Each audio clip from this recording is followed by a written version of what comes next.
Good morning, all of you.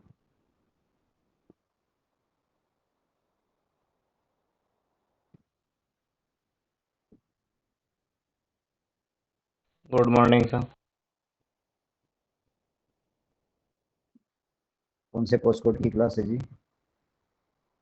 MCS 14।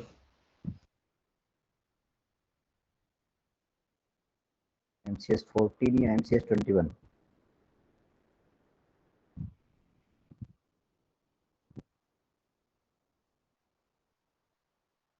MCS 21। हाँ, MCS 21 की class है जी।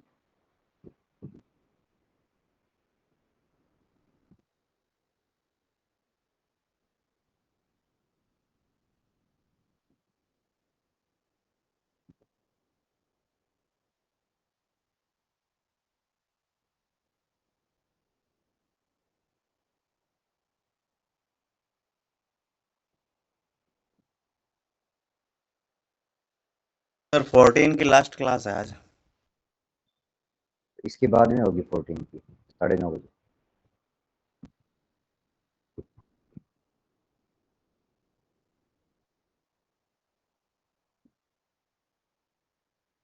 सर न्यू टाइम टेबल में आज की डेट पे है ही नहीं 21 की, जो अपडेट हुआ था उसमें। हमारे पास में तो यही शेड्यूल आया है।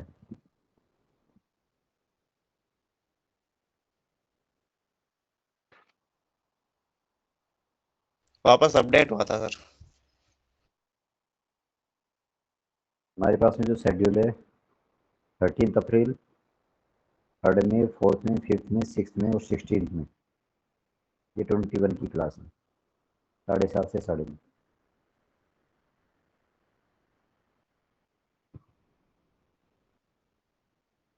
इसमें कुछ चेंज है? 3rd, 4th, 5th, 6th continue है और 16th को।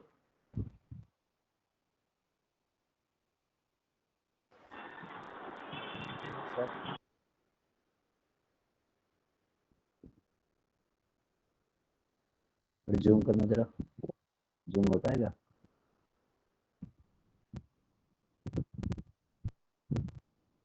हाँ, तो 21 की 3rd, 4th, 5th, 6th और 16 को है ना, यही तो है सेम।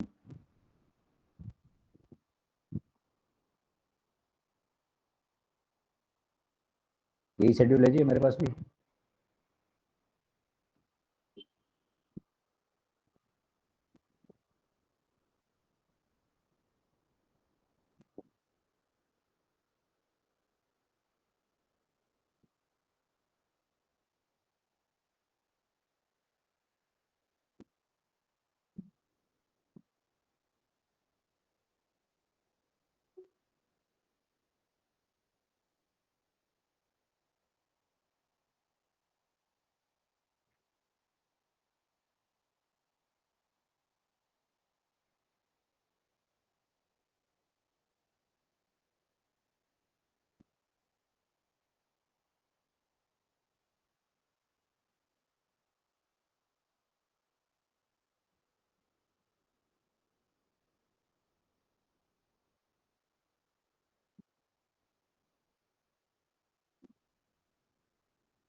हेलो जी। सर, मैं पूछ रहा था अगर जैसे 21 की बुक आई नहीं है मेरे पास और बाकी सब आ गई तो वो अलग से आएगी क्या वापस? वो आपको रीजन सेंटर में जाके पता करना पड़ेगा। अच्छा, ठीक है sir.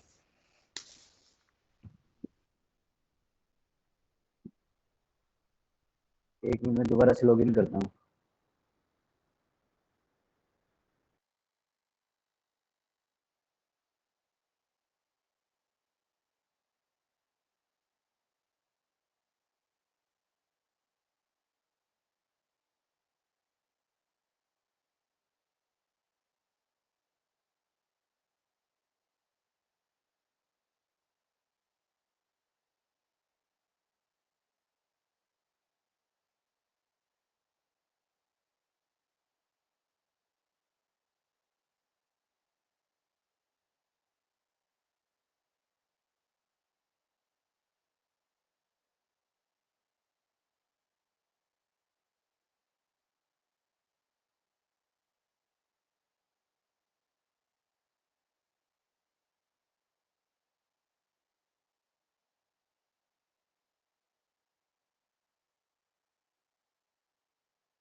Hello.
Hello.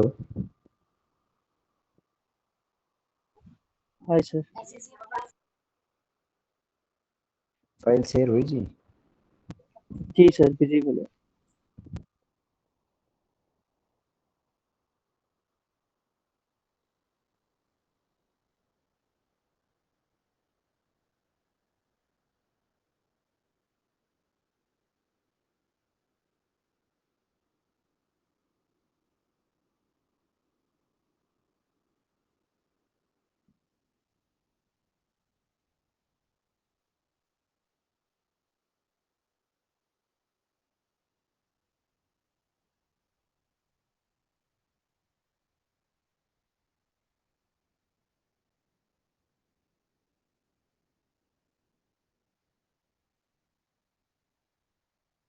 Function structure और एरे लास्ट क्लास में हमने किया था, कुछ एक बार उसे रिकॉल कर लेते हैं। फंक्शन क्या होता है? Set of instructions which performs when called by another activated function. It may or may not return some value to its calling function.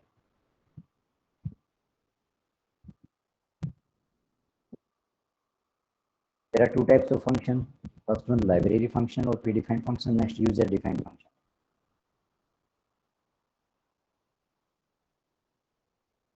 User defined function की बात करते हैं। इसके अंदर generally three types of functions होते हैं। First one होता है no argument and no return value, with argument and no return value, और लास्ट वन है with arguments and return value.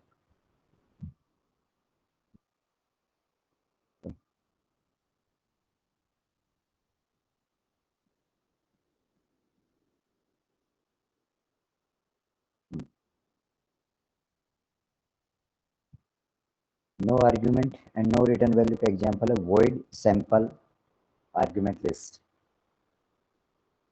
Next, with arguments and no return value, void sample int a. ये argument हो गया bracket के अंदर, argument list के अंदर integer type. Next, int sample int a. इसका मतलब क्या है कि इंटीजर वैल्यू रिटर्न करेगा। इसमें रिटर्न टाइप भी, इसमें रिटर्न टाइप नहीं है, इसमें भी रिटर्न टाइप नहीं, इसमें आर्ग्यूमेंट नहीं है, इसमें argument. Next, parts of function. There are three parts of function: prototype और declaration, definition and calling of function.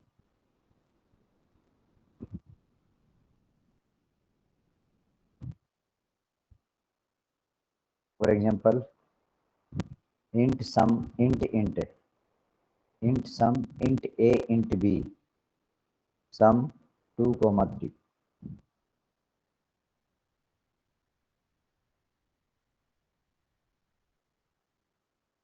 ये प्रोटोटाइप डिक्लेरेशन है। कंपाइलर को पहले बताना होता है कि हम जो है ये फंक्शन यूज करने वाले, तो उसका रिटर्न टाइप क्या है वो लिखना होता है, और आर्गुमेंट लिस्ट के अंदर डेटा टाइप लिखना होता है, ना कि वेरिएबल के नेम लिखने होते हैं। ये डेफिनेशन है बॉडी। यहाँ पे क्या काम करवाना है वो राइट करना होता है। इंट सम, इंट ए, इंट बी, नेक्स्ट दो वेरिएबल का एडिशन थर्ड में और रिटर्न कर दिया सी को। कॉलिंग करनी है तभी ये एक्टिवेट होगा, तभी इसे कॉल करेंगे, तभी ये परफॉर्म करेगा एन एक्शन। जब तक कॉल नहीं करेंगे तब तक ये कोई काम नहीं करेगा। सम 2, 3। सुन पा रहे जी? हेलो, आवाज आ रही है? Yes sir. सर। ठीक।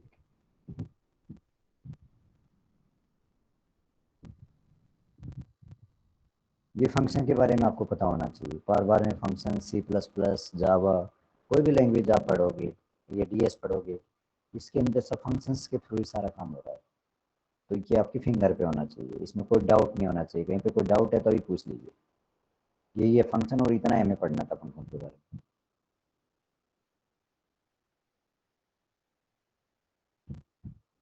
कैसे यूज करते हैं वो भी देख लेते हैं एक बार। वॉइड सैंपल बनाया, ऊपर हेडर फाइल है, इसके ऊपर हेडर फाइल होगी S include std.h। Next print tab, कोई भी मैसेज प्रिंट करवा दिया। क्या है? सिर्फ ये डेफिनेशन। नेक्स्ट मेन के अंदर आते हैं, यहाँ पे कॉलिंग है, यहाँ पे कॉलिंग है। इसमें क्या पार्ट गायब है? कौन सा वाला? प्रोटोटाइप डिक्लेरेशन पार्ट नहीं, नहीं है ना?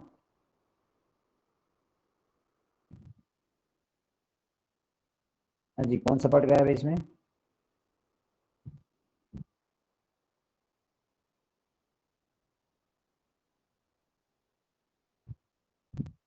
Hello, yes sir. हाँ, कौन सा पार्ट मिसिंग? अगर बोलोगे नहीं तो मुझे कैसे पता चलेगा कि मेरा नेटवर्क भी जो है कनेक्ट है? मैं तो दूसरी फाइल के अंदर हूँगा, मुझे कैसे पता चल पाएगा? ना तो आप यस बोलोगे ना नो बोलोगे, तो कैसे काम चलेगा जी? बताओ कौन सा पार्ट मिसिंग है फंक्शन का इसके अंदर? ये दिखाई दे रहा है वॉइड सैंपल नाम का फंक्शन बनाया हुआ है, मेन के अंदर कॉलिंग है। कौन सा पार्ट मिसिंग है? दिख रहा है सर। हाँ तो बताओ ना कौन सा पार्ट मिसिंग है? Return value. मैं सेलेक्ट कर देता हूँ, फिर नजर आएगा आपको मैं किसकी बात कर रहा हूँ। इसकी बात कर रहा हूँ। ये फंक्शन है वॉइड सैंपल। वॉइड सैंपल कोई भी फंक्शन होता है उसके तीन पार्ट होते हैं। यहाँ से लेके मेन के पहले तक डेफिनेशन है, यहाँ पे कॉलिंग है। पैरामीटर। तीसरा पार्ट कहाँ है?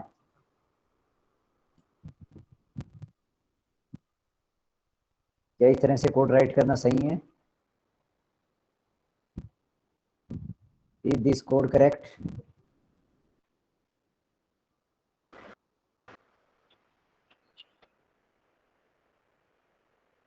क्या बात है, सीखो फर्स्ट टाइम में पढ़ रहे हो क्या?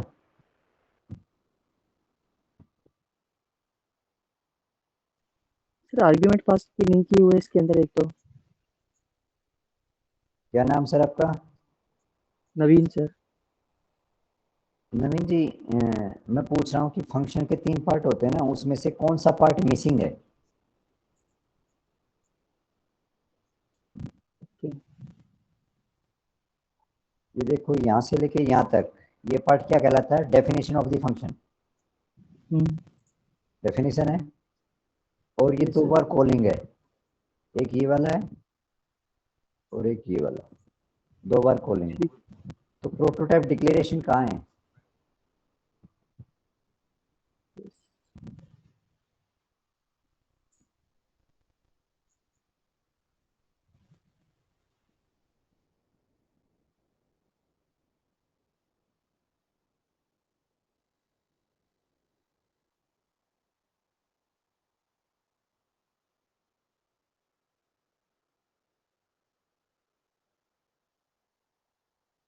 देखो, फंक्शन पार्ट्स, प्रोटोटाइप और डिक्लेरेशन, ये वाला पार्ट कहीं पे नजर आया था आपको? नहीं वॉइड सैंपल ब्रैकेट और सेमीकोलन, ऐसा ये वाला पार्ट देखे आपने, डेफिनेशन ऑफ द फंक्शन, और ये कॉलिंग ऑफ द फंक्शन देखे, ये दो पार्ट है, लेकिन ये फर्स्ट पार्ट यूज नहीं किया। क्यों? इसलिए यूज नहीं किया क्योंकि डेफिनेशन ऑफ द फंक्शन क्या है, मेन के पहले है।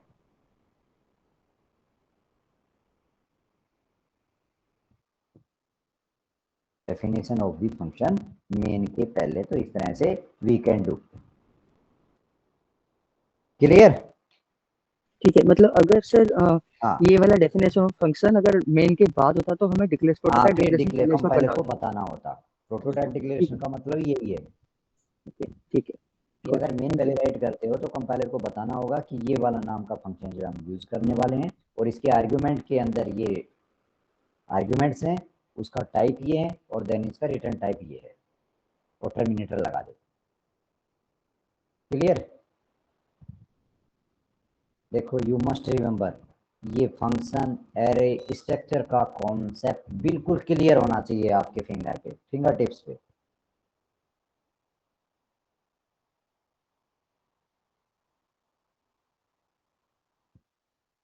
जो सब्जेक्ट पढ़ने जा रहे हो MCS 21021 data and file structure, ये छोटा मोटा नहीं है, मतलब बहुत बड़ा है, लेंदी सब्जेक्ट है। और जो जितनी सीख के 3 पॉइंट मैंने बताए वो आपके फिंगर टिप्स पे होने चाहिए। तो फंक्शन के अंदर तो इतना ही जो है आपको पढ़ने की रिक्वायरमेंट है। आगे मूव करते हैं। ये चीज़ आपको क्लियर होनी चाहिए, में कोई डाउट नहीं होना चाहिए।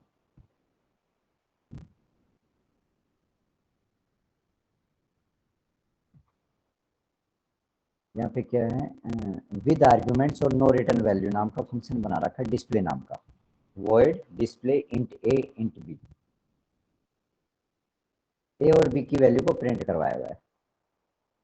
मेन के अंदर गए और यहाँ पे कॉलिंग है एक्स वाई से, यहाँ पे ए बी थे, यहाँ पे एक्स वाई थे। क्या ए बी वेरिएबल इधर मेन में भी ले सकते हैं?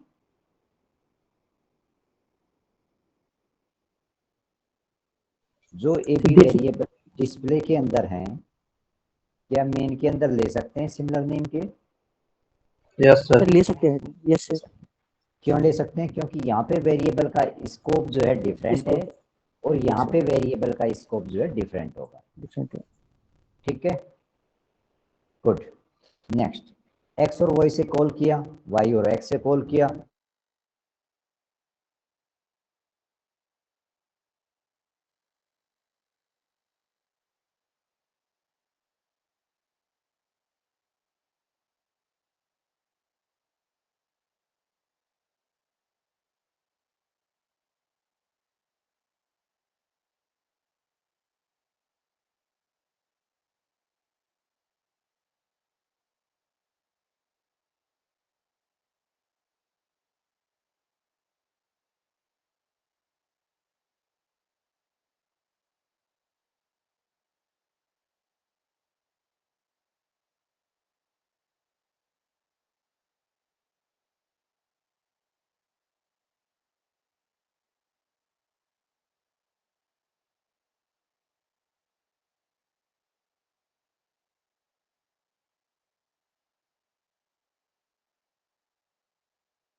जी हम यहाँ पे थे थर्ड वन पे कि with arguments and with return value.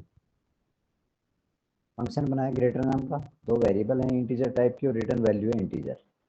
If x greater than y है तो रिटर्न कर दे एक्स को, अदरवाइज वाई को रिटर्न कर दे। और मेन के अंदर आए और इसको कॉल कर लिया और वेरिएबल के अंदर यहाँ पे इनिशियलाइज क्यों किया, क्योंकि ये रिटर्न वैल्यू कर रहा है इसलिए, और इस जी को प्रिंट करवा। क्लियर है यहाँ तक? Yes sir. Function finish. Next आगे मूव करता हूँ। लास्ट क्लास में फाइल शेयर नहीं हो पाई थी, इसलिए जो है कि हमने थोड़ा सा किया था वर्बली, मेरी रिकर्सिव की रिक्वायरमेंट नहीं है के अंदर आते हैं। स्ट्रक्चर क्या होता है?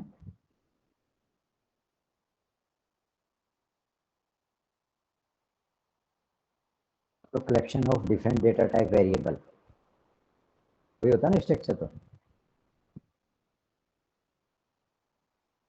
कैसे करते हैं?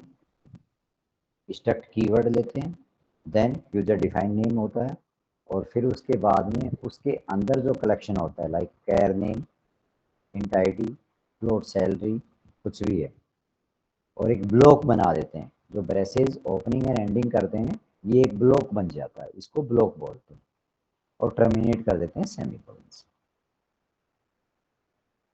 तब इनसाइड मेन जाते हैं, यहाँ पे भी हम क्या कर सकते हैं, इसका स्ट्रक्चर वेरिएबल ले सकते हैं, P1 P2 सेमीकोलन और ब्रेसेस के बीच में, एंडिंग ब्रेसेस के बीच में लगा दो, और मेन में जाते हो तो स्ट्रक्ट और डायरेक्टली वो जो बनाया आपने यूजर डिफाइन नेम दिया वो, देन स्ट्रक्चर वेरिएबल। इसका P1 का टाइप क्या है? Struct person. इस तरह से डिफाइन कर सकते हैं, और फिर उनको डॉट ऑपरेटर का यूज करके एक्सेस कर सकते हैं। ऐसे भी कर सकते हैं, मेन के अंदर जाके भी कर सकते हैं। मेन के अंदर जाएंगे तो पूरा राइट करना पड़ेगा, और यहाँ पे ऊपर राइट किया हुआ। स्ट्रक्चर के मेंबर को एक्सेस करने के लिए दो टाइप के जो है ऑपरेटर यूज किए जाते हैं, एक डॉट ऑपरेटर यूज किया जाता है, एक एरो ऑपरेटर यूज करते हैं। ये आप पढ़ोगे बार बार में, ये वाला ऑपरेटर, इसको एरो ऑपरेटर।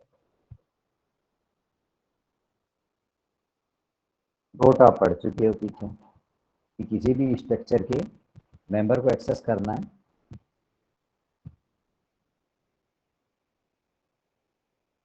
तो हम डॉट लगा देते हैं उस वेरिएबल के साथ में, डॉट और नेक्स्ट मेंबर। इसी तरह से एरो ऑपरेटर जब पॉइंटर होता है, एरो यूज कर लेते हैं। नेक्स्ट बात करते हैं डेटा स्ट्रक्चर क्या होता है। डेटा स्ट्रक्चर होता है organise data and allowed operations, ये दोनों मिलकर डेटा स्ट्रक्चर बनाता है। क्लासिफिकेशन क्या होता है डेटा स्ट्रक्चर का?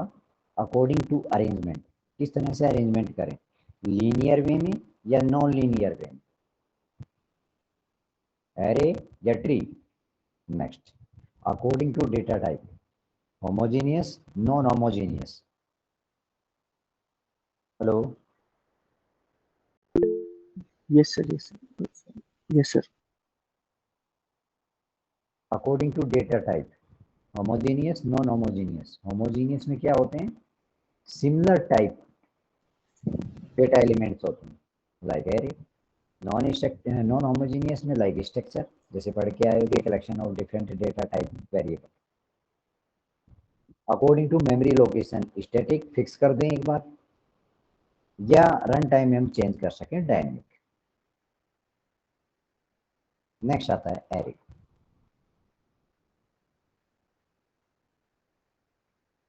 Similar data type elements, collection of similar element, similar data type, वो एरे कहलाता है। कैसे करते हैं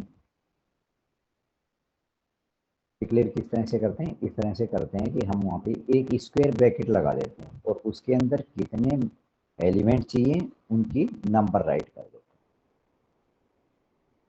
ये इंडेक्स के बेस पे काम करता है, 0 से n-1। तो इसकी जो फर्स्ट इंडेक्स होगी, फर्स्ट जो एलिमेंट होगा वो 0 इंडेक्स पे होगा, और नेक्स्ट जो लास्ट जो एलिमेंट होगा वो n-1 पे होगा।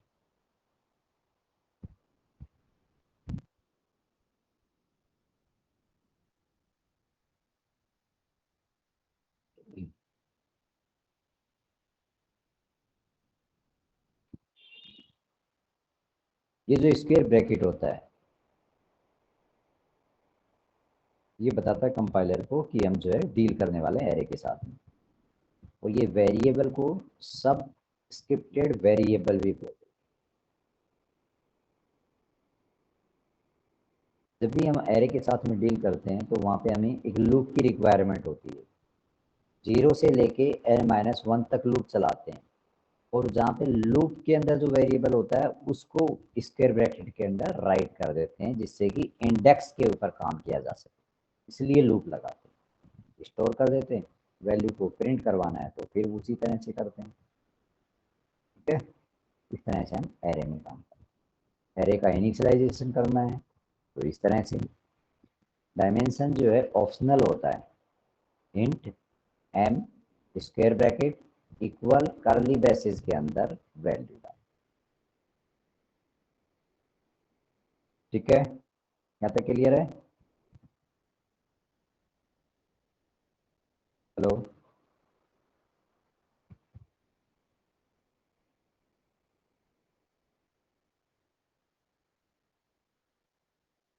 आवाज आ रही है जी? Yes sir. हाँ, सुन पा रहे हो? यहाँ तक क्लियर है? कोई डाउट है?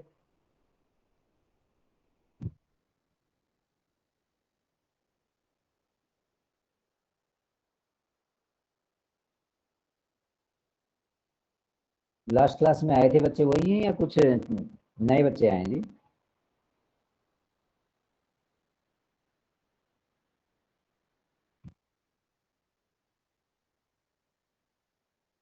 आवाज नहीं आ रही है, समझ में नहीं आ रहा? सर आ रहा है समझ में। आवाज क्लियर आ रही है? Yes sir. चलिए ठीक है। फंक्शन, स्ट्रक्चर, ये सब क्लियर है ना? यहाँ तक क्लियर है जितना पढ़ा है?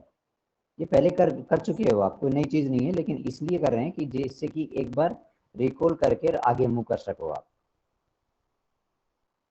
हेलो सर, एरे हाँ में जी, जब वैल्यू बाद में डालेंगे तब साइज देना जरूरी होगा? जब इनिशियलाइजेशन करते हो आप एरे के अंदर तो वहां पे डायमेंशन ऑप्शनल होता है, लेकिन अगर इनिशियलाइज नहीं करते हो तो फिर डायमेंशन देना पड़ेगा। हो गया सर। Hello sir. जी, सर यूनियन और स्ट्रक्चर में क्या डिफरेंस होता है अगर बता दो?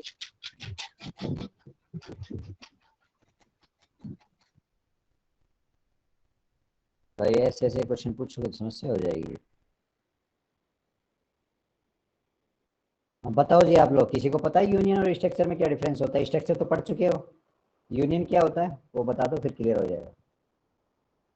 सर यूनियन स्ट्रक्चर की तरह सेम होता है, लेकिन उसमें जो हाईएस्ट वेरिएबल की वैल्यू होती है उतना ही मेमोरी का स्टोरेज आता है उसमें। और स्ट्रक्चर में? सर स्ट्रक्चर में सर जितने भी वेरिएबल होते हैं सबकी वैल्यू हम डाल सकते हैं, और यूनियन में सर हम एक सिंगल टाइम में एक ही वेरिएबल की वैल्यू यूज कर सकते हैं। आ गया जी समझ में? कौन था, क्या नाम था जी जिसने जी आंसर सर, दिया? जी सर। ओके प्रमुख क्या नाम है जी आपका? सर, मेरा मुकेश सर आ गया समझ।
Single dimension, double dimension, double के अंदर रो और कॉलम की बात करते हैं। ये रो है, ये कॉलम है, तो 2 ब्रैकेट लग जाते हैं इस तरह से। कौन सी रो कौन सा कॉलम, उसके बेस पे काम करता है डबल डायमेंशन। उसके अंदर 2 लूप लगाने होते हैं।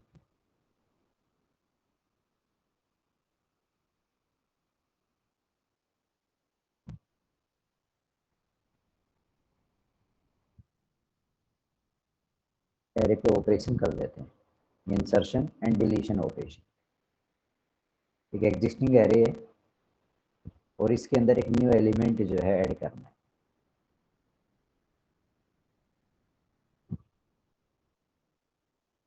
क्या क्या करना होगा, पहले तो यहाँ पे जाना होगा, इस पोजीशन पे, जिस पर्टिकुलर पोजीशन पे हमें करना है, यानी कि पोजीशन 3 पे जाना है, तो इंडेक्स उसकी 2 हो, इन दोनों के बीच में करना है, तो पोजीशन इसकी क्या है 3, और 0 से चलाते हैं इसलिए लूपिंग कहाँ तक होगी 2 तक। सबसे पहले तो ये 2 फाइंड आउट करना होगा, देन इन नेक्स्ट वाले 2 के बाद वाले, जो इनकी इंडेक्स 2 है उसके बाद वाले जितने एलिमेंट्स हैं उनकी इंडेक्स क्या होगी 1 इंक्रीमेंट हो जाएगी। यहाँ पे आएंगे, इस एलिमेंट की वैल्यू इनिशियलाइज करेंगे, उस पर्टिकुलर पोजीशन पे जाएंगे और वैल्यू इनिशियलाइज करेंगे, देन उसके बाद वाले जितने एलिमेंट्स हैं उनकी क्या करेंगे 1 इंडेक्स इंक्रीमेंट करेंगे। ये काम करना होगा इंसर्शन ऑपरेशन।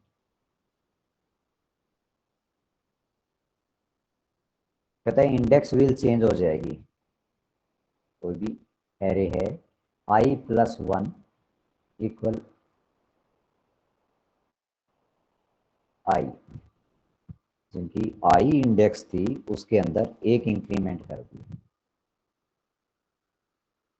और पोज -1 यानी कि पोजीशन 3 है तो उसकी एरे के बेस पे जो है 0 से चलता है, इसलिए क्या हो जाएगा -1 कर देंगे, उस पे वैल्यू इनिशियलाइज कर देंगे।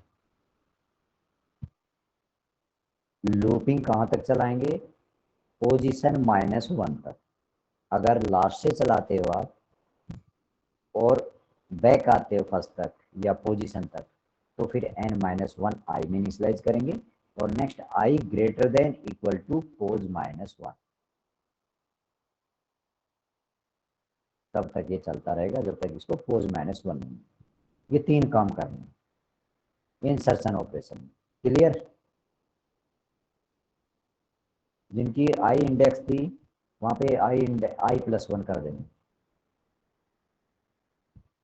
पोज -1 पे वैल्यू इनिशियलाइज कर देंगे और देन पोज -1 तक ही लूप चलाएंगे। डिलीशन ऑपरेशन की बात करें, थर्ड पोजीशन और जिनकी इंडेक्स 2 है उस एलिमेंट को डिलीट करना है, इन दोनों के बीच वाले। तो क्या क्या करना होगा, कौन कौन से इंपॉर्टेंट पॉइंट होंगे,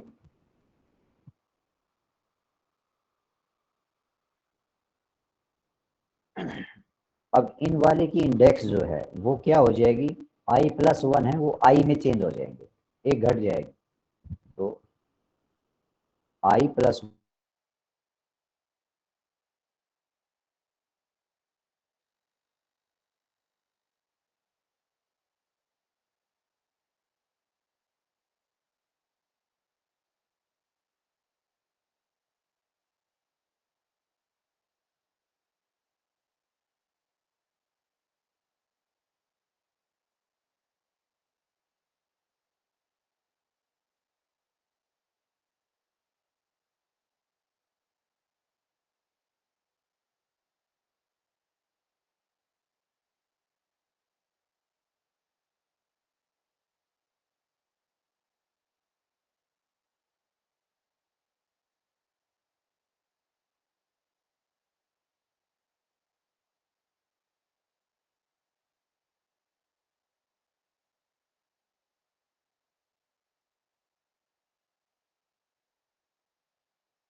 नेट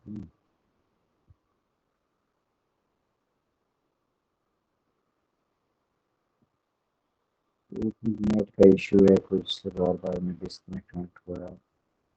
सर्विस प्रोवाइडर फोन नहीं उठा रहा सुबह से।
हाँ जी, इंसर्शन और डिलीशन। इंसर्शन के टाइम पे 3 काम करने होते हैं। एक इंडेक्स आई है, वो i+1 में चेंज करनी होती है, पोज -1 पे वैल्यू इनिशियलाइज करनी होती है, लूप जो है लास्ट से लेके पोज -1 तक चलाना होता है। डिलीशन के टाइम पे कोई एलिमेंट डिलीट करना है तो क्या करना होगा, लास्ट से लेके पोज -1 तक लूप चला सकते हैं, पोज -1 से लेके और लास्ट तक लूप चला सकते हैं, पर्टिकुलर पोजीशन से लेके।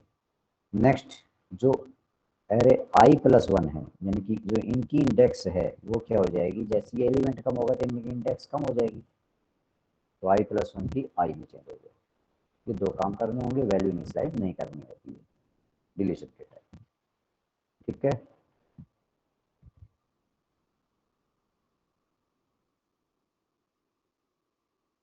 कुछ समझ में आया?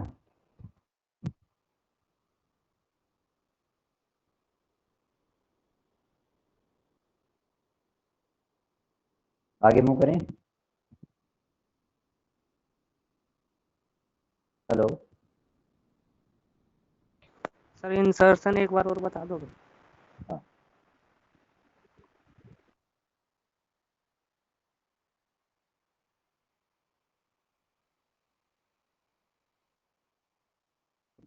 नंबर ऑफ एलिमेंट्स हैं, यहाँ पे हमें थर्ड पोजीशन के ऊपर न्यू एलिमेंट इंसर्ट करना है, तो क्या होगा,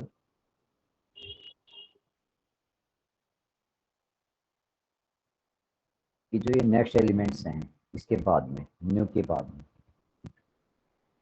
इनकी इंडेक्स क्या हो जाएगी, आई पहले इंडेक्स थी, अब क्या हो जाएगी, i+1 हो जाएगी। एक तो ये काम हो गया। देन पोज -1 पर्टिकुलर पोजीशन पे जो न्यू एलिमेंट इंसर्ट करना चाह रहे हैं उस पे वैल्यू भी आएगी कुछ, तो पोज -1 करके और वैल्यू इनिशियलाइज कर देंगे। थर्ड काम क्या होगा, लूप कहाँ से लेके कहाँ तक चलाएं, तो लास्ट से लेके और पोज -1 तक चला सकते। ये 3 काम करने हैं। लेकिन डिलीशन के टाइम पे क्या करना होता है, पोजीशन से लेके और लास्ट तक लूप चला सकते हैं। नेक्स्ट, अगर इसमें से किसी को डिलीट करना होगा तो जो इनकी इंडेक्स है लास्ट वालों की, वो क्या हो जाएगी, i+1 थी पहले और फिर i में चेंज हो जाएगी, उल्टा हो जाएगा ये काम, वैल्यू इनिशियलाइज करनी नहीं। ठीक है, लॉजिक क्लियर है? Yes sir. देखिए इसका प्रोग्राम, ये इंसर्शन वाला है। मेन लिया, एरे ले लिया, वेरिएबल जितनी रिक्वायरमेंट है वो ले ली, कितने नंबर ऑफ एलिमेंट चाहिए एन के अंदर स्टोर करवा लिया, लूप लगाया और एन के लेस देन तक चला दिया, वैल्यू स्टोर करवा दो, पोजीशन ले लिया, वैल्यू ले ली, लास्ट एलिमेंट से पोज -1 तक लूप चलाया, और यहाँ पे ये काम हो रहे हैं, लूप का काम हो गया, इनकी इंडेक्स वन इंक्रीमेंट हो गई C+1 और पोज -1 पे गए तो वैल्यू इनिशियलाइज कर दी। ये 3 काम ही बताए थे, 3 काम प्रोग्रामिंग में। नेक्स्ट,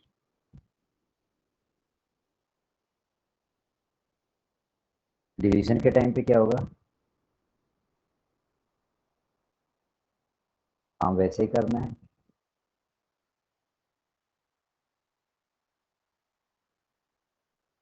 खुद से लेके n-1 तक लूप चल रहा है, +1 इंडेक्स -1 हो गई, यानी कि C+1 है तो C इंडेक्स हो गई, वैल्यू इनिशियलाइज नहीं करनी, यही काम करना। ये था operation on array, insertion and deletion. ठीक है जी, clear. Yes next sir. Concept आता है सर्चिंग।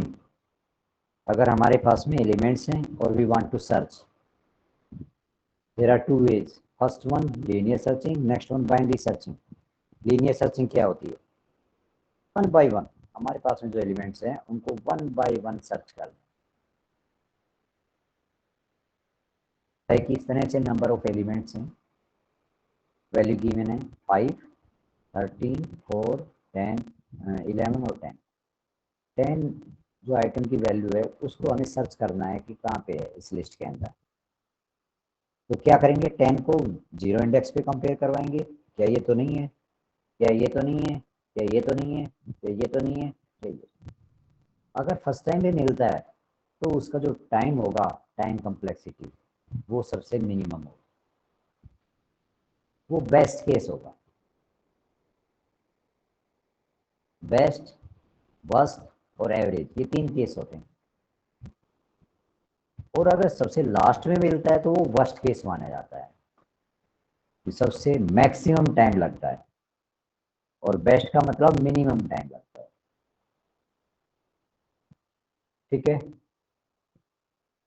लीनियर सर्चिंग के अंदर वन बाय वन एलिमेंट को, जिससे वैल्यू को हमें सर्च करना है, उसको क्या करना होता है, कंपेयर करना।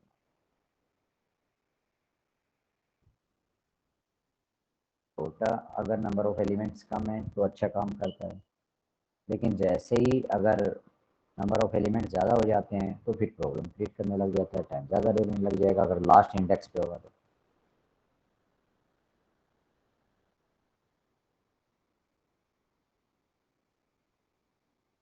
ये इसके एडवांटेज और डिसएडवांटेज होते हैं।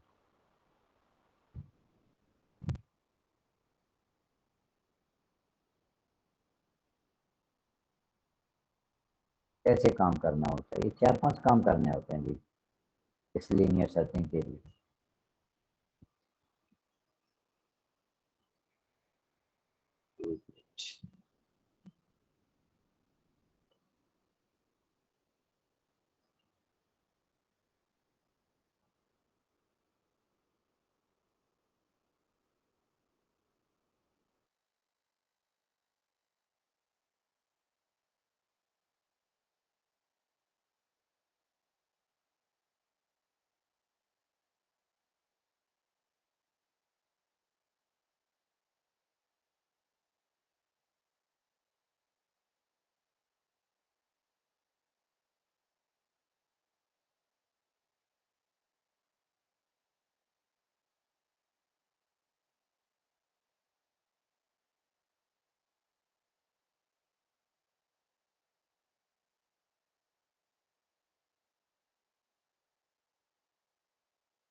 हाँ जी, important point to remember of linear searching क्या है? सबसे पहले फंक्शन की बात करते हैं कि फंक्शन बनाया जाता है और फिर उस फंक्शन के अंदर हमें क्या करना होता है। तो सबसे पहले तो एक फंक्शन क्रिएट करते हैं, उसके अंदर आर्ग्यूमेंट लिस्ट इस तरह से होती है, लाइक अगर इंटीजर किसी फंक्शन का रिटर्न टाइप है, फंक्शन का नेम यूजर डिफाइन है, रिटर्न टाइप इंटीजर है, उसके आर्ग्यूमेंट लिस्ट के अंदर इंटीजर टाइप का एक एरे वेरिएबल है विदाउट डायमेंशन के, और दो और वेरिएबल हैं लाइक नंबर ऑफ एलिमेंट लेने या किसी आइटम को सर्च करना है उसके लिए जरूरत पड़ेगी। तो इस टाइप से जो है उसकी आर्ग्यूमेंट लिस्ट बनती है। कंडीशन क्या लगाया जाता है कि जो एरे के अंदर नंबर ऑफ एलिमेंट्स हैं वन बाय वन करके क्या वो कंडीशन को सेटिस्फाई करते हैं आइटम वाले की वैल्यू की इक्वल हैं, तो जो हम रिटर्न करना चाहते हैं वो आ जाए, अदरवाइज कुछ डिफरेंट रिटर्न आ गए।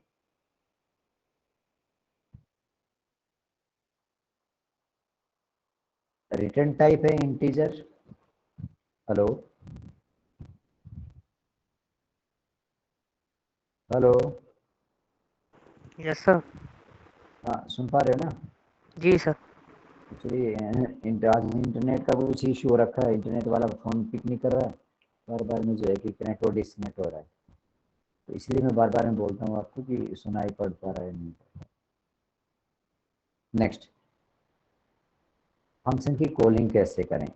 अगर किसी का रिटर्न टाइप है तो उसको किसी वेरिएबल के अंदर उसी डेटा टाइप के वेरिएबल जिसको रिटर्न करना है, जिस टाइप का रिटर्न करना है उसी टाइप के वेरिएबल के अंदर क्या कर देते हैं, इनिशियलाइज करके कॉलिंग कर लेते हैं। तो इस तरह से उसे कॉलिंग करें। एरे के अंदर डायमेंशन नहीं था, यहाँ पे विदाउट स्क्वायर ब्रैकेट के कॉल कर दो। ये दो तीन चीजें हैं जिसको कि हमें लर्न करना होता है। तो सिंपल होती है, अगर हमारे पास में नंबर ऑफ एलिमेंट्स कम है तो ये एफिशिएंट है, जैसे इंक्रीज हो जाते हैं तो टाइम कम्प्लेक्सिटी बढ़ जाती है, और अगर लास्ट इंडेक्स पे मिलता है तो वर्स्ट केस होता है, और अगर फर्स्ट इंडेक्स पे होता है तो बेस्ट केस होता है।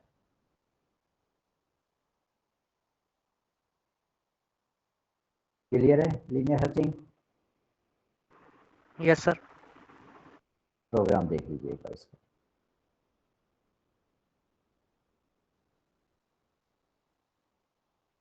हेडर फाइल लेते हैं,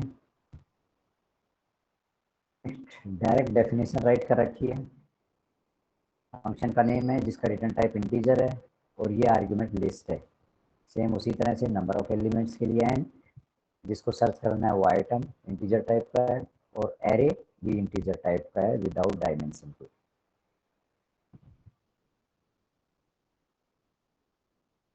नेक्स्ट, आगे क्या किया कि एक लूप लगाया और जो नंबर ऑफ एलिमेंट्स है उसके या तो इक्वल करते तो -1 कर देते, और लेस देन कर रहे हैं एन तक। आई को इंडेक्स में डाला और कंपैरिजन कर रहे हैं क्या कि क्या वो आइटम के इक्वल है, रिटर्न कर दिया आई को, अदरवाइज -1।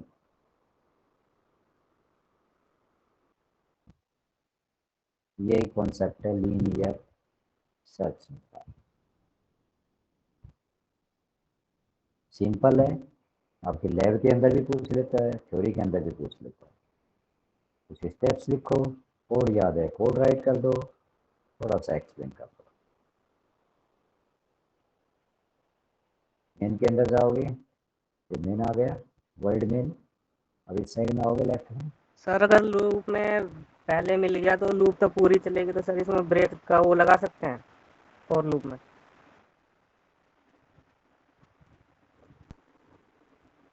हेलो। ब्रेक का लगा सकते हो, कोई दिक्कत नहीं है, लेकिन नहीं मिला तो वो लूप चलेगी ना? ये देखो ना यहाँ पे, ये कहता है कि जैसे इसको मिला, नहीं मिला सपोज करो, यहाँ पे लूप चला 0 पे, जीरो इंडेक्स पे नहीं मिला तब तो ये आगे जा रहा है, जैसे इसको मिल गया तो पूरा कहाँ से चलेगा, ये कंडीशन तो फॉलो करेगा। जी सर, जी सर। पूरा लूप तो नहीं चलेगा, कंडीशन भी तो लगी हुई है ना अंदर, ब्रेक लगाने की जरूरत ही नहीं।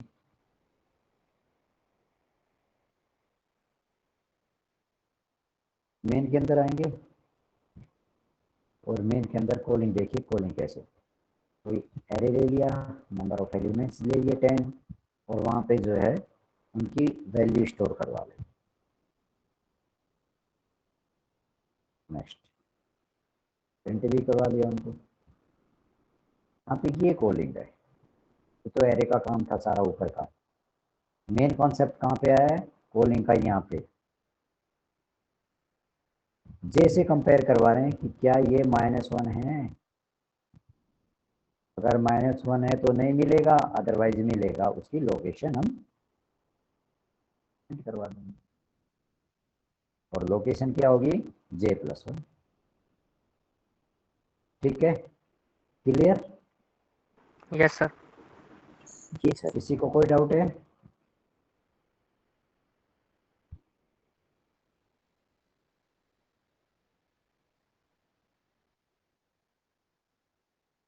बाइनरी सर्च,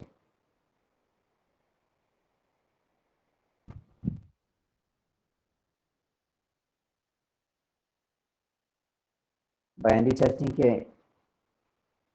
लीनियर सर्चिंग से ज़्यादा एफिशिएंट क्यों होती है, क्यों करते हैं बाइनरी सर्चिंग जब हमारे पास में लीनियर सर्चिंग है? तो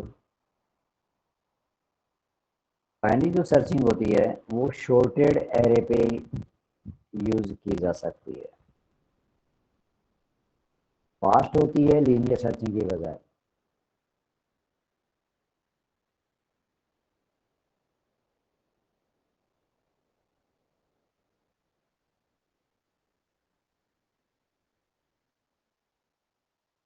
इसीलिए तो फास्ट होती है कि वो सॉर्टेड एलिमेंट होते हैं, और लीनियर सर्चिंग में सॉर्टेड एलिमेंट की रिक्वायरमेंट नहीं होती है, तो टाइम ज़्यादा लगेगा।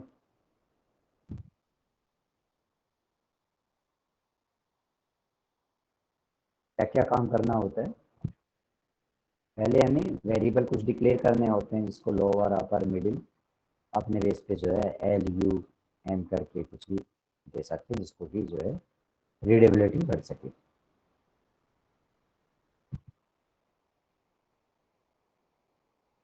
लूप लगाते हैं, लोअर से less than equal to upper bound of array, mid point निकाल लेते हैं, lower plus upper divided by 2 से कंडीशन पुट करते हैं कि क्या array of mid less than item है, तो लोअर की पोजीशन मिड +1 कर देते हैं।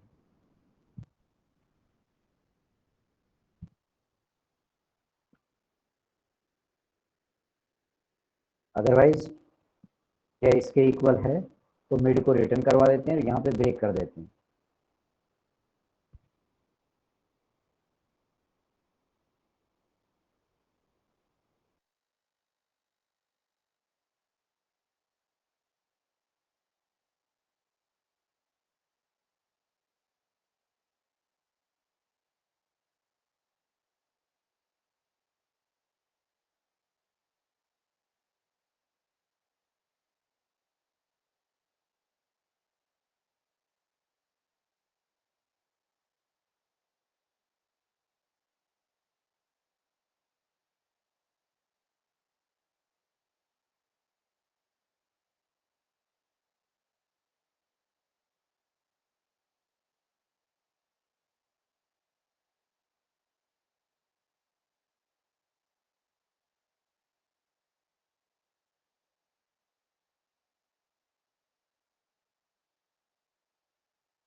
बाइनरी सर्चिंग होती है वो लीनियर सर्चिंग से इफिशियंट होती है। क्यों होती है? क्योंकि जो नंबर ऑफ एलिमेंट्स होते हैं, जो लिस्ट होती है, उसको 2 पार्ट में डिवाइड कर देते हैं।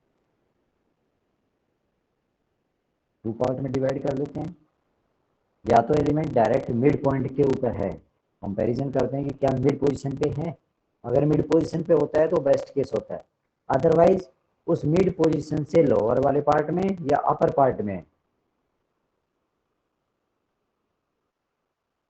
तो मिड को शिफ्ट कर देते हैं या अपर को शिफ्ट कर देते हैं।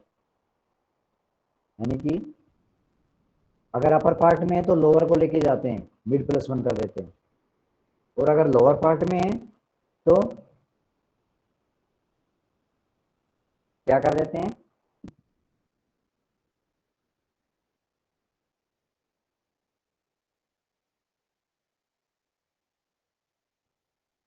सर लोअर मिड +1 हो जाएगा। तो 2 पार्ट बना लिए। एक नंबर ऑफ एलिमेंट्स है एरे के अंदर, उसके 2 पार्ट बना लिए। किस पोजीशन के बेस पे? जो नंबर ऑफ एलिमेंट्स हैं, सपोज करो 9 एलिमेंट है या 10 एलिमेंट है, तो उससे डिवाइड करते हैं तो कितने आए? 4 या 5 आ रहे हैं, वो मिड पोजीशन हो जाएगी। सबसे पहले कंपैरिजन उस आइटम को जिसको सर्च करना होता है उसको मिड पोजीशन से जो है क्या करते हैं, कंपैरिजन करते हैं कि क्या मिड पोजीशन वाला आइटम और जो जिसको हम सर्च करना चाह रहे हैं वो वाला आइटम इक्वल है। अगर दोनों इक्वल हैं तो उस केस में हमें ना तो फर्स्ट वाले पार्ट में जाने की जरूरत है, ना लास्ट वाले पार्ट में जाने की जरूरत है जो पार्टीशन किए हैं आप। अब क्या करना होगा? अगर नहीं है उस केस में एल तो 0 ही होगा, लेकिन अपर क्या हो जाएगा? मिड -1 हो जाएगा,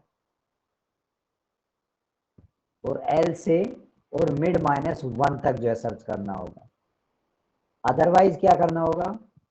मिड +1 किसको इनिशियलाइज करना होगा? एल के। फिर एल से लेके और यू तक लूप चलेगा। अगर इधर नहीं है तो उधर जाए, मिड पे भी नहीं है, लोअर में भी नहीं है, फिर अपर में मिलता है, उस केस में फिर हमें जो है टाइम जो है वर्स्ट केस होगा। सॉर्टेड एलिमेंट्स होते हैं वहां पे जो है ये इंप्लीमेंट की जाती है, इसलिए इसकी एफिशिएंसी लीनियर सर्चिंग की बजाय ज्यादा होती है। क्लियर है सर्चिंग? Yes sir. कहीं पे कोई डाउट? प्रैक्टिकल के अंदर, थ्योरी के अंदर एक क्वेश्चन सर्चिंग पे पूछ ही लेता है, ध्यान रखना। ये डीएस का पार्ट है, अब जो पढ़ रहे हो ये डीएस का पार्ट है, डेटा एंड फाइल स्ट्रक्चर का पार्ट है ये, ध्यान रखना। सर्चिंग होगी आपके किसी न किसी ब्लॉक के अंदर। कौन से ब्लॉक में है ये सर्चिंग? कौन सा वाला ब्लॉक है जी सर्चिंग का? सर्चिंग है 3rd ब्लॉक।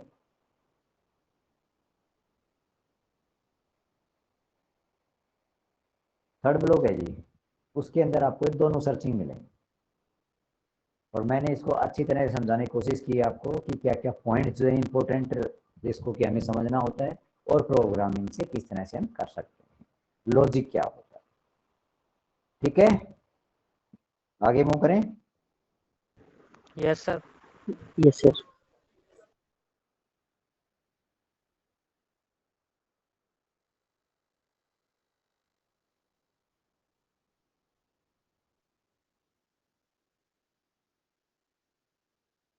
बहुत सारा होता है, कुछ सेल्फ स्टडी पे भी करना होता है, ध्यान रखना। क्लास के अंदर कोई भी जो पढ़ाने वाला होता है इतना सब कुछ नहीं पता, लेकिन मेन जो पॉइंट होता है उसके ऊपर ही उसका फोकस रहता है। ठीक है जी। ठीक है सर।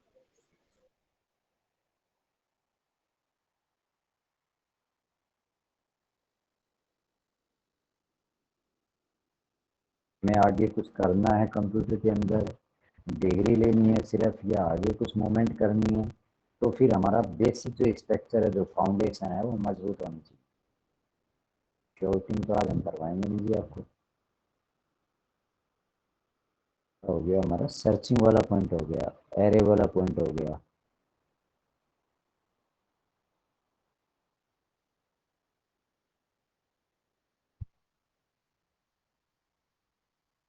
लिंक लिस्ट में लेके चलता हूँ मैं आपको, शॉर्टिंग नहीं करवाऊंगा जो भी।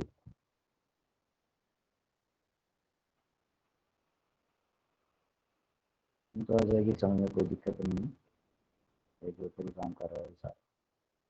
वहाँ पे आपको प्रॉब्लम आएगी उस पॉइंट का पेज बनवा देते हैं ऊपर।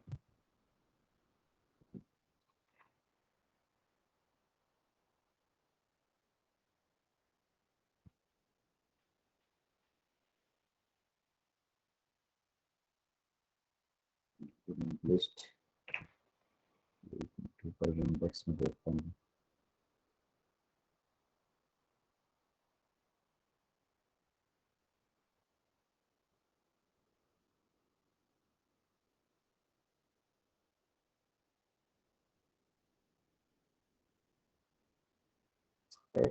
पढ़ाया जा सकता है, कोई भी पॉइंट है। चलिए साथ साथ स्टैक देख लेते हैं पहले, वो इजी पॉइंट है। लिस्ट थोड़ा सा दिक्कत रहेगा। कल भी क्लास है ना? Yes sir. लिंक लिस्ट देखा जाएगा, स्टैक देखा जाएगा।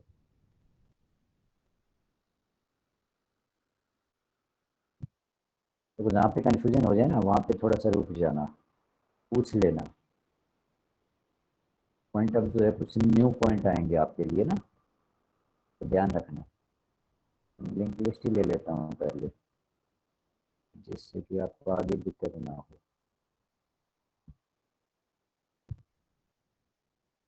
स्ट्रक्चर हम पढ़ चुके हैं कि डिफरेंट डेटा टाइप जो वेरिएबल होते हैं उनका जो कलेक्शन होता है वो क्या होता है? स्ट्रक्चर होता है।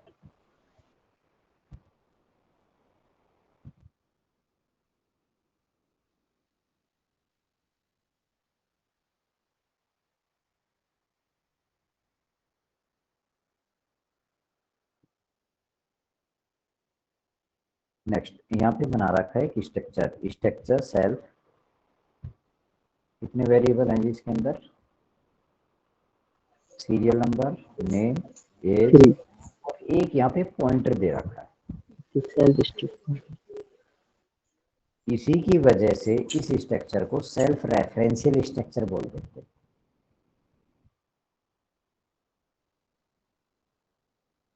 नेक्स्ट सर ये भी एक वेरिएबल की तरह ही माना जाएगा हाँ, क्या? ये भी वेरिएबल की तरह ही यूज हो रहा है, लेकिन इसका जो टाइप है वो ये टाइप है, स्ट्रक्ट सेल्फ। पॉइंटर है, बट इसका जो टाइप है ना इंट है, ना कैर है, ना फ्लोट है, लेकिन इसका जो टाइप है वो स्ट्रक्ट सेल्फ है। ठीक है, नेक्स्ट आगे मूव करते हैं। अब रन टाइम पे कहते हैं कि रन टाइम पे मतलब कम या ज़्यादा किया जा सकता है। लिंक लिस्ट जो है वो एक एलिमेंट इधर है, एक एलिमेंट इधर है, एक इधर है, एक इधर है, ऐसे हो सकते हैं लिंक लिस्ट के अंदर। एरे के अंदर सीक्वेंशियली मैनर में होते हैं, और लिंक लिस्ट में ऐसे हो सकते हैं। ऐसा कैसे पॉसिबल है? ऐसा इसलिए पॉसिबल है, ये वाला जो एलिमेंट है वो सेकंड वाले एलिमेंट का क्या रखेगा? एड्रेस होल्ड करके रखेगा। सेकंड वाला थर्ड का, थर्ड वाला फोर्थ का, फोर्थ वाला फिफ्थ का, फिफ्थ वाला सिक्स। लेकिन फर्स्ट और लास्ट नहीं मिल रहे, ध्यान रखना। नहीं, फर्स्ट और लास्ट की कनेक्टिविटी नहीं है।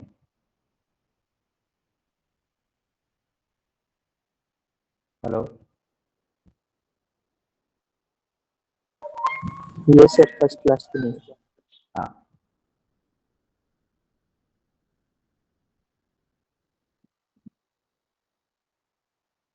अब रन टाइम में कोई नोड लाना है, यहाँ पे हम एक जो एलिमेंट होता है उसको नोड बोल देते हैं लिंक लिस्ट में।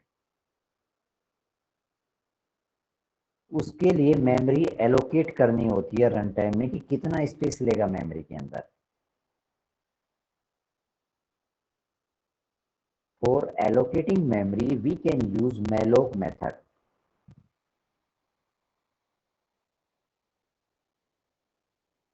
And malloc definition will be in specific header file that will be,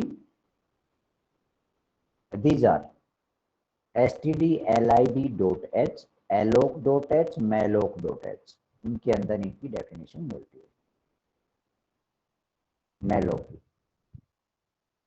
कैसे, सपोज करो ये पॉइंटर है इंटीजर टाइप का, इसकी मेमोरी एलोकेट करनी है, तो p, ये p स्मॉल आना चाहिए था, p इक्वल malloc, उसका डेटा टाइप क्या है, अगर डेटा टाइप इसका बाइट होता जब तो ठीक था, लेकिन इसका तो इंटीजर है, तो क्या करेंगे, malloc साइज ऑफ इंटीजर। इस तरह से malloc मेथड का यूज करके और रन टाइम में डायनेमिकली मेमोरी एलोकेट कर पाते हैं। अगर फ्लोट है तो क्या करते हैं, malloc साइज ऑफ, अगर डीएलोकेट करना है, फ्री करना है मेमोरी से, तो फ्री मेथड का यूज करते हैं। फ्री और ब्रैकेट के अंदर कौन से नोड को करना है। Hello, yes sir audio.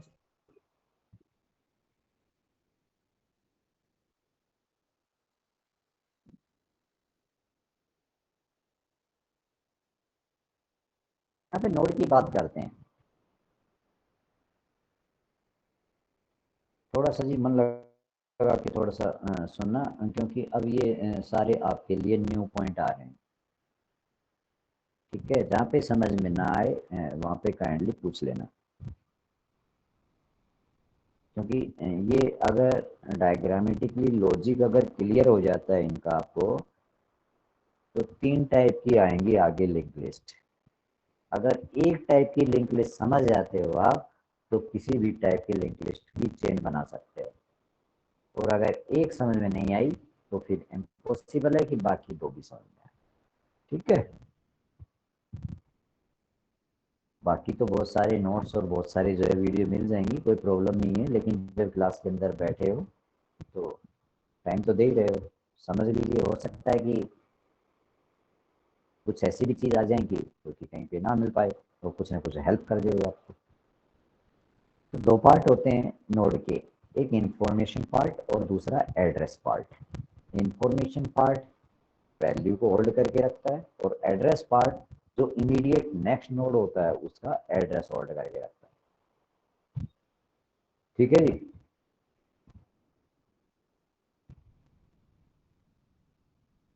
Hello,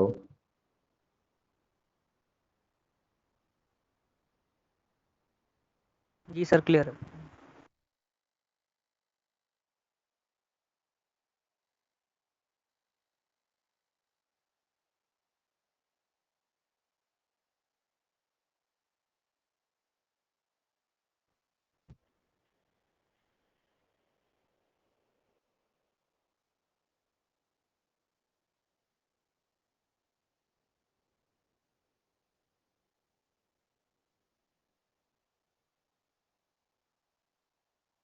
file share है।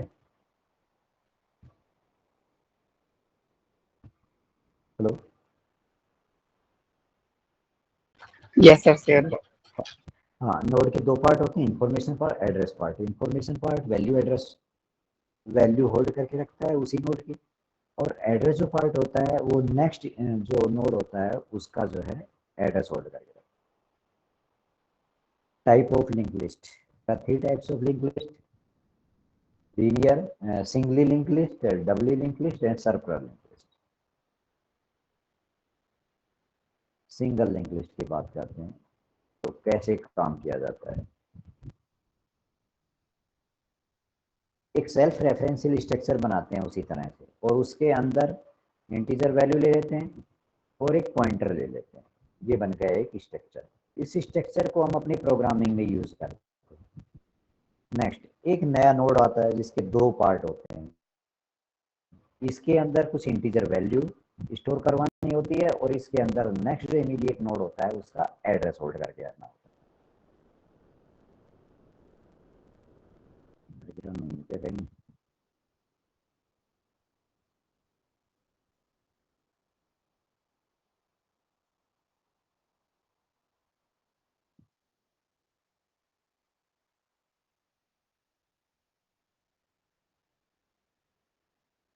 सबसे पहले हमारा काम ये होता है कि ये जो नोड है, नया नोड, ये मेमोरी के अंदर एल बनाएं और इसके लिए स्पेस एलोकेट करवाएं डायनेमिकली।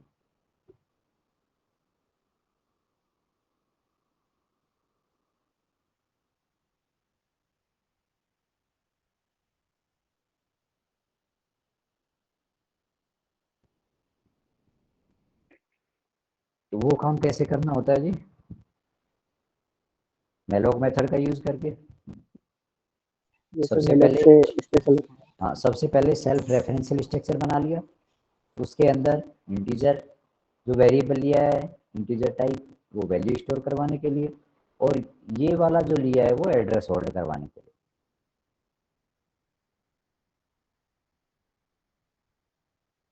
एक वेरिएबल लिया स्टैक नोड टाइप का पॉइंटर, जैसे P1 P2 करते हैं हम डायरेक्टली इसके मेंबर को एक्सेस कर पाते हैं, यहाँ से स्टार्ट का डेटा स्टार्ट की नेक्स्ट ऐसे कर सकते हैं। डॉट ऑपरेटर का यूज करके करते थे, लेकिन यहाँ पे तो ये पॉइंटर है तो एरो ऑपरेटर का यूज करके हम जो है इनको एक्सेस कर पाएंगे। अब सबसे पहले हमें फर्स्ट नोड ही बनाना है। सपोज करो पहला नोड हम कैसे बनाएं, पहला नोड हम कैसे बनाएं? क्रिएट नाम का मेथड बनाते हैं, इसमें डायग्राम नहीं है।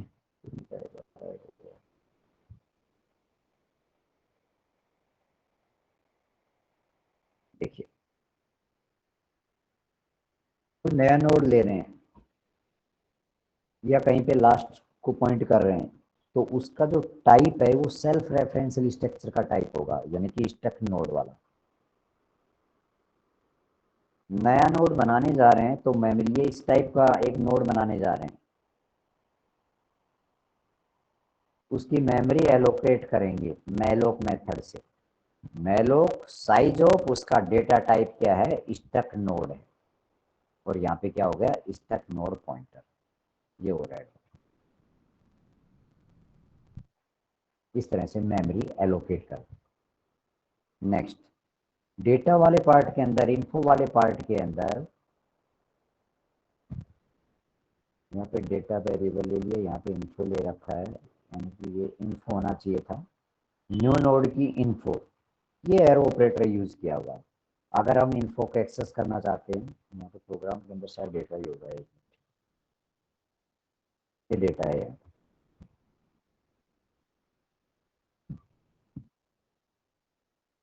न्यू नोड के अंदर इंटीजर वैल्यू डेटा के अंदर स्टोर करवाना चाहते हैं तो एरो ऑपरेटर का यूज करेंगे और स्कैनफ करवा के यूज करवा दिया, और नेक्स्ट को क्या कर दिया, नल कर दिया। Now if start equal equal null, मतलब कोई नोड नहीं है, अभी अभी कोई नोड नहीं है, सिर्फ स्पेस एलोकेट किया था। अब स्टार्ट के अंदर क्या डाला, न्यू नोड, ये वाला नोड जो आया है मेमोरी एलोकेट की है वो डाल दिया, और न्यू को ही लास्ट में डाल दिया। तो ये वाला जो केस है ये क्या बता रहा है कि पहला जो नोड है ऐसा टाइप का, ये एक मेमोरी के अंदर नोड बन जाए।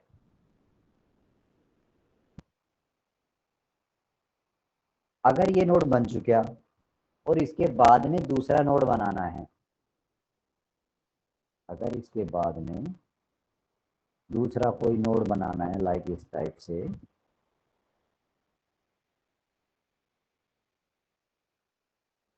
तो पहले तो चेक किया कि यह स्टार्ट स्टार्ट नल है, नहीं, पहले तो बन चुका है।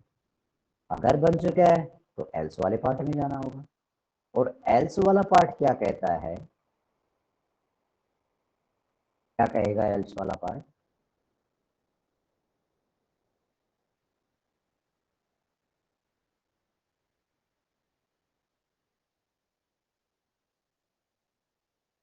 अभी आपने न्यू नोड को स्टार्ट और न्यू नोड को ही लास्ट बनाया।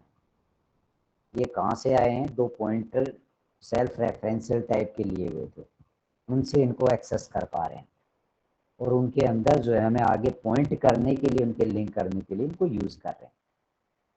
अब हम क्या कर रहे हैं, या तो स्टार्ट की नेक्स्ट के अंदर नया नोड डाल दें या लास्ट की नेक्स्ट के अंदर नया नोड डाल दें।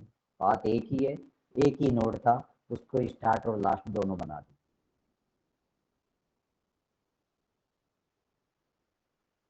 और नया नोड ही क्या बन जाए, लास्ट बन जाए।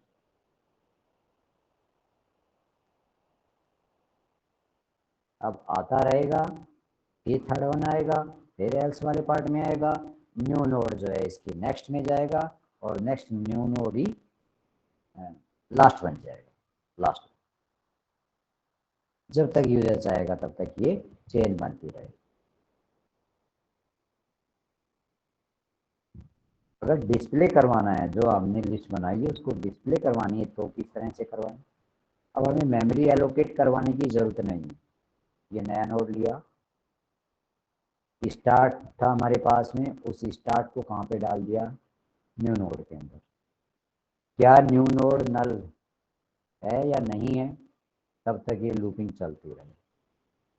प्रिंट क्या करवाना है, न्यू नोड से डेटा को एक्सेस किया हुआ है, जो सेल्फ रेफरेंशियल के 2 पार्ट बनाए थे, 2 मेंबर थे, उनसे डेटा और नेक्स्ट। डेटा के अंदर डेटा वैल्यू होगी, उसको प्रिंट करवाना है और नेक्स्ट से अगली चेन पे जाना है, अगले नोड के ऊपर। तो ये क्या शो कर रहा है, ये इंक्रीमेंट शो कर रहा है कि न्यू नोड क्या हो जाए, न्यू नोड की नेक्स्ट हो जाए। तीनों केस हैं व्हाइल लूप के अंदर लगे हुए हैं। पहले कंडीशन चेक, नेक्स्ट इंक्रीमेंट और डिक्रीमेंट, और ये इनिशियलाइजेशन बाहर है। इस तरह से हम प्रिंट करें। मेन के अंदर आएंगे, दोनों क्रिएट वाले और डिस्प्ले वाले को कॉल कर लेंगे, तो इस टाइप से जो है हमें चेन बनती हुई नजर आए। कुछ समझ में आया?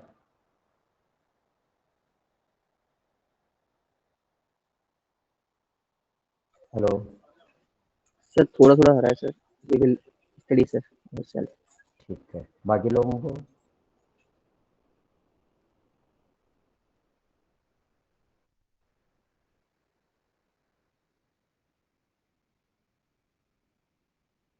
देखो सिंपल, एक बार फिर रिवाइज करवा। अगर ये फर्स्ट नोड ही बनाना है, अगर क्रिएट करना है तो रन टाइम में इसकी मेमोरी एलोकेट करनी होगी। सेल्फ रेफरेंशियल स्ट्रक्चर तो होगा, ये देखो ये मेन के बाहर होता है ये मेन के बाहर, मेन तो है ही नहीं है। और ये स्टार्ट लिया हुआ है, इसको आप कहीं पे भी एक्सेस कर सकते हो, किसी भी फंक्शन के अंदर, क्रिएट हो, डिस्प्ले हो, कुछ भी बनाओगे आप, तो सेल्फ रेफरेंशियल स्ट्रक्चर मेन के आउट बनाना होगा। नेक्स्ट, अगर फर्स्ट ही नोड बनाना होता है तो मेमोरी एलोकेट करनी होती है।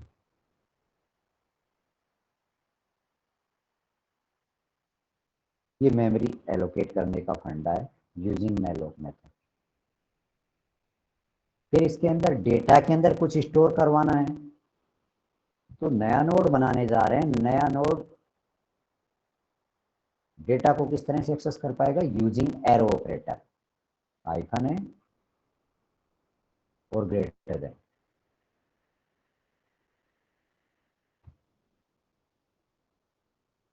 न्यू नोड की नेक्स्ट के अंदर नल डाल दिया, मतलब एक नोड बन गया जिसके अंदर वैल्यू डाल दिया, अभी नहीं किसी का भी एड्रेस होल्ड कर रहा है।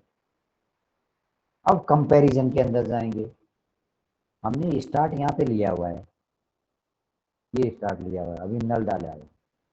क्या स्टार्ट ही नल है, मतलब ये देखने के लिए कि कोई और नोड तो नहीं है। फर्स्ट टाइम में जब आ रहे हैं तो एक ही नोड है, न्यू नोड, उसी को हमें क्या करना होगा, स्टार्ट के अंदर और लास्ट के अंदर डालना है इनिशियलाइजेशन का। तो ये वाला जो केस है ये शो करेगा कि पहला नोड बन गया। अब जब दूसरी बार आते हैं और नया नोड बनाने की कोशिश करते हैं तो फिर इस वाले केस में ना जाके इस वाले केस में आए, तो स्टार्ट नल नहीं है, फर्स्ट तो नोड बन चुका है, यहाँ पे हमने नल किया था और अब यहाँ पे हमने न्यू नोड ऐड कर दिया, तो न्यू नोड गया वहां पे। एल्स वाले पार्ट में जाते हैं। अब क्या करते हैं, ये वाला नया नोड है, अब ये नया नोड है, नया नोड लास्ट या स्टार्ट की नेक्स्ट में, या तो स्टार्ट की नेक्स्ट या लास्ट की नेक्स्ट, ऐसे बोल सकते हो, आपको प्रॉब्लम नहीं है। तो लास्ट की नेक्स्ट के अंदर, ये नेक्स्ट वाला पार्ट है, इसके अंदर क्या करेगा, इसके एड्रेस को होल्ड करके रखेगा, तो नया नोड डाल देते हैं। और नए नोड लास्ट को ही क्या बना देते हैं, नया नोड। अब जितनी बार आएगा चेन बनती जाएगी, लास्ट में ऐड हो जाएगा। ये तो था बनाने का तरीका। अब अगर बन गई चेन हमारे पास में, लिंक लिस्ट बन चुकी है, उसको डिस्प्ले करवाना है, तो किस तरह से करवाएं। डिस्प्ले करवाना है तो स्टैक नोड टाइप का ही नया नोड लिया है, लेकिन मेमोरी एलोकेट नहीं की है, क्योंकि हमें बनाना नहीं है, हमें तो बनी बनाई को जो है डिस्प्ले करवाना है, उसकी डेटा वैल्यू को। अब नए नोड के अंदर स्टार्ट को डाल दिया। अब नया नोड क्या नल है, इनिशियलाइजेशन किया, कंडीशन लगाई और इंक्रीमेंट क्या करें, new node equal new node की नेक्स्ट, ये, और प्रिंट क्या करवा दें, डेटा। मेन के अंदर जाएं और दोनों को कॉल कर लें, इस तरह से सिंपल। ये था सिंगल लिंक लिस्ट बनाने का तरीका।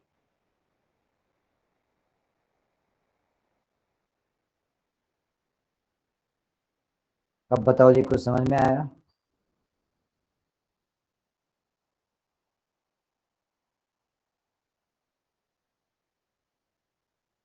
हेलो, जी सर, जी सर।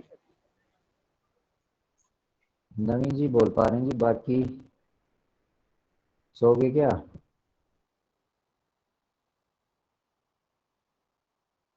बाकी लोगों को समझ में आया जी, कहीं पे कोई डाउट है, नहीं। डाउट कब होता है,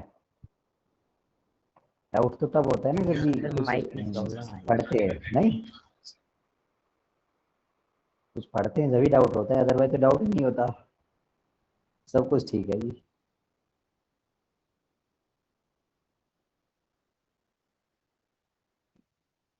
पूछो भैया, मुझे भी लगे कि मैंने कुछ बोला है वो आप तक जो है मैसेज पास हुआ है, नहीं।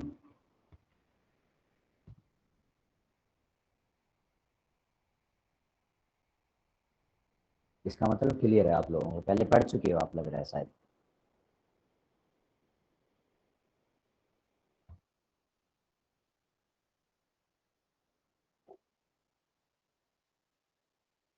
नेक्स्ट आगे बढ़ते हैं।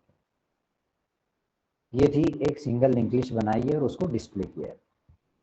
नेक्स्ट इसके टॉप पे इंसर्ट करना है, कोई भी नया नोड, बनी बनाई लिस्ट है उसके टॉप पे, बॉटम पे, किसी भी पोजीशन पे, या डिलीशन करना है eight top, at bottom, at any position.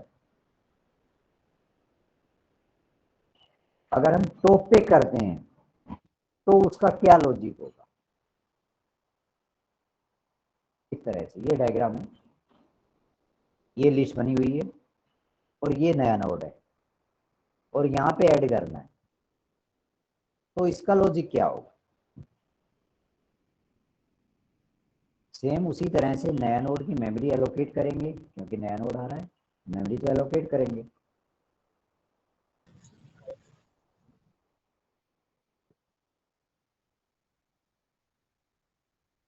तो यूजर के सामने मैसेज पास कर देंगे कि अगर नया नोड नल है तो एलोकेट नहीं होगी मेमोरी, अदरवाइज कर देते हैं थोड़ी प्रोग्रामिंग को अच्छी स्मूथली करने के लिए। नेक्स्ट, ये वाला केस तो सेम है, क्या क्या स्टार्ट नल है, अगर नल है तो नया नोड ही स्टार्ट और नया नोड ही लास्ट या करंट कुछ भी बना दे। ये वाला केस तो वहां पे हमने क्रिएट की लिस्ट तब भी दिया था, ठीक है जी। एल्स वाले पार्ट की बात करते हैं। देखिए एल्स वाले पार्ट, ये वाला है पार्ट एल्स, इधर साइड।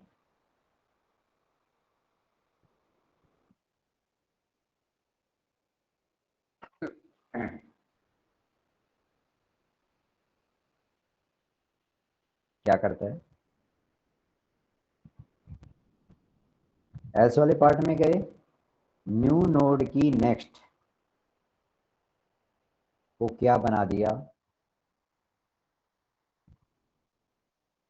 स्टार्ट। क्या मतलब है इसका, ये नया नोड है और इसकी जो नेक्स्ट है इसके अंदर क्या डाला, ये वाला स्टार्ट, तो ऑटोमेटिकली टॉप पे इंसर्ट हो रहा है। और अब नए नोड को क्या कर दिया, स्टार्ट बना दिया।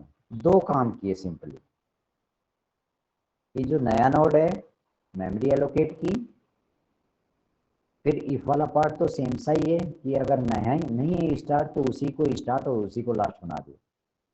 नेक्स्ट एल्स वाले पार्ट में आते हैं कि लिस्ट ऑलरेडी बनी बनाई है हमारे पास में और टॉप पे इंसर्ट करना है, तो क्या करें उस केस में, ये अगर नया नोड है तो इसकी नेक्स्ट के अंदर स्टार्ट आ रहा है, जैसे दिखाई दे रहा है डायग्राम के अंदर, वैसे करना है। नेक्स्ट, अब चेन तो बन गई, लेकिन नया नोड को हमें क्या करना पड़ेगा, स्टार्ट बनाना पड़ेगा।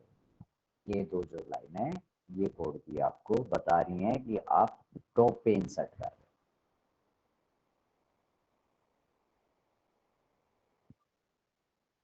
क्लियर है,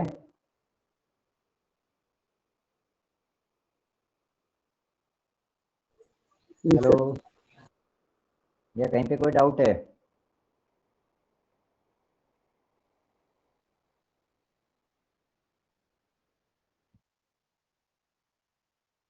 क्लियर है। इसको ले लेता हूँ, अपडेट कर लेता हूँ सब कुछ।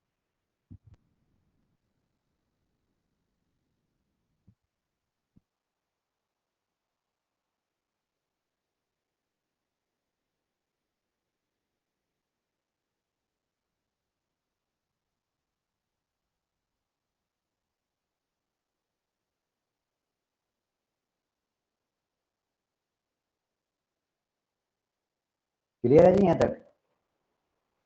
सिर्फ टॉप पे अगर इंसर्ट करना है तो हमें दो काम किए, और एक अलग से फंक्शन बनाया, देखो वॉइड इंसर्ट एट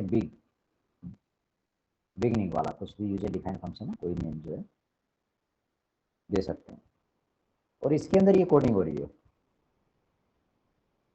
और ये दो लाइन की जो कोडिंग है ये बता रही है कि आपने नए नोड की जो नेक्स्ट है उसको अंदर स्टार्ट डाल दिया और नया नोड ही क्या बना दिया, स्टार्ट बना दिया। आगे बढ़ो,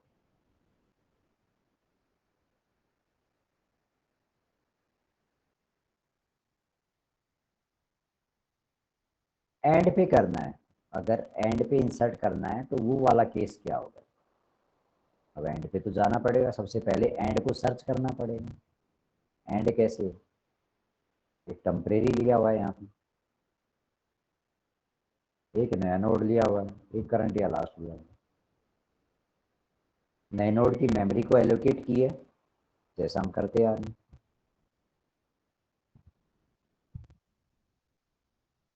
ये सब जो है डेटा के लिए, या नए नोड नहीं है तो मैसेज देने के लिए, और अगर स्टार्ट ही नल है तो वही वाला केस बना देंगे कि न्यू नोड कोई स्टार्ट और न्यू कोई जो है करंट या लास्ट। एल्स वाले पार्ट के अंदर कुछ नजर आता है, गेम तो यहाँ पे होता है क्या, कि टेम्प लिया था आपने, उस टेम्प के अंदर स्टार्ट को डाल दिया, अब लूप लगाया, टेम्प की नेक्स्ट जब तक नल नहीं हो जाए तब तक लूप चलता रहे, और टेम्प इंक्रीमेंट कैसे किया, टेम्प इक्वल टेम्प की नेक्स्ट, नल नहीं है अगले नोड पे, नल नहीं है नेक्स्ट नोड पे, next next next next next, इस तरह से चलता जाएगा। पहले स्टार्ट डाल दिया और जब तक नल नहीं हो जाएगा तब तक चलता रहेगा। ठीक है जी, जैसे उसे नल मिलेगा, मतलब किसी का लिंक नहीं है, लास्ट नोड उसे मिल जाएगा, तो उस नेक्स्ट के अंदर क्या करोगे आप, न्यू नोड को इनिशियलाइज कर दो। न्यू नोड को क्या कर दोगे, इनिशियलाइज कर दोगे टेम्प की नेक्स्ट से, टेम्प इक्वल टेम्प की नेक्स्ट, इंक्रीमेंट था, इनिशियलाइजेशन है, कंडीशन है, और देन यहाँ पे जो है न्यू नोड को टेम्प की नेक्स्ट के अंदर डाल दो। यहाँ पे क्या है, हुआ ये काम, एंड पे जाके जो है क्या हो गया, ये नोड था लास्ट, सबसे पहले हमें स्टार्ट से लेके यहाँ तक पहुंचना है, तो स्टार्ट को क्या किया, टेम्प के अंदर डाल दिया। अब टेम्प की नेक्स्ट जब तक, यानी कि टेम्प की नेक्स्ट जब तक नल नहीं हो जाए जब तक चलता रहे, और टेम्प इक्वल टेम्प की नेक्स्ट से इंक्रीमेंट किया, अगले वाले पहुंचेगा, और भी होते तो अगले वाले पहुंचता, और फाइनली जैसे इसे नल मिलेगा, ये नल नेक्स्ट मिल जाएगा, तो उसकी नेक्स्ट के अंदर न्यू नोड को इनिशियलाइज कर देंगे इस तरह।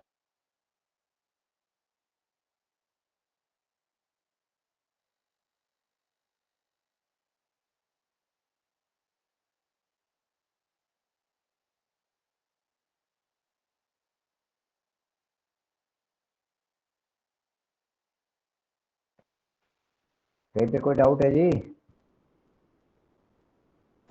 No sir. कितना समझ में आया?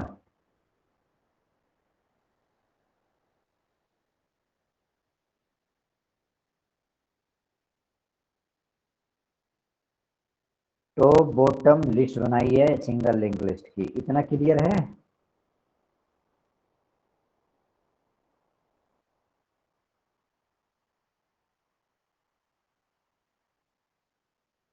तो आज की क्लास में जितना पढ़ाया जी उतना एक बार जो है रिवाइज कर लेना। Okay sir. आज इतना ही रखते हैं, बाकी नेक्स्ट क्लास के अंदर पढ़ते हैं, क्योंकि हो सकता है कि कुछ बच्चे जो है कल लास्ट क्लास में कुछ इश्यू थे उसकी वजह से नहीं आए हो, तो सारा कोर्स अगर खींच देंगे तो फिर मुसीबत हो जाएगी उन बच्चों को, ठीक है? क्योंकि ये इंपॉर्टेंट पॉइंट है, जैसे सर्चिंग है, शॉर्टिंग है, ग्राफ है, ट्री है, ये सब इंपॉर्टेंट पॉइंट है और यहीं से सिलेबस के अंदर जो है आते हैं एग्जाम। चलो okay, thank you very much for getting class. Thank you sir. Thank you, bye sir.